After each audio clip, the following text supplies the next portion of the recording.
Mary, tell me about your PhD and what you've been looking at within the overall project.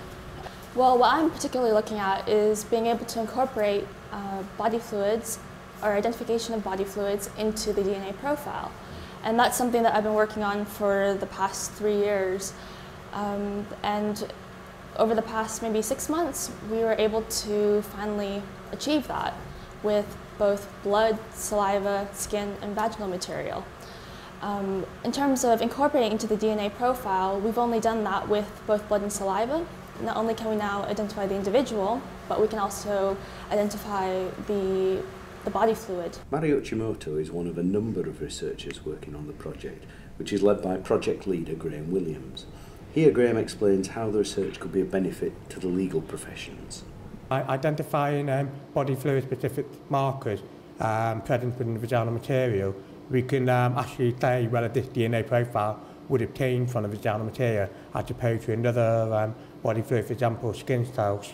So this is of particular interest in sex offenders, where, for example, you might have fingernail scrapings where someone's been sexually assaulted, and so from fingernail scraping we get a DNA profile.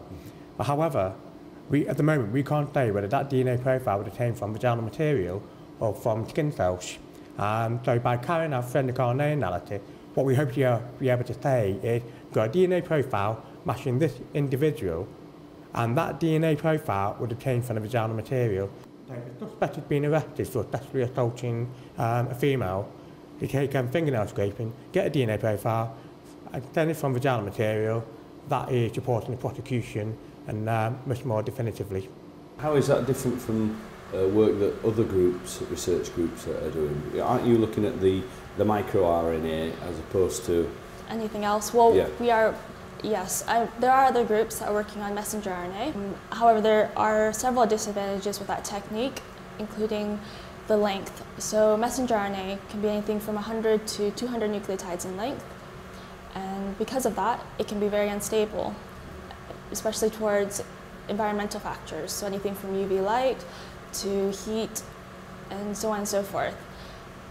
But with microRNA, it's only about 22 to 24 nucleotides long, so it's far more stable and it's far more abundant within the cell.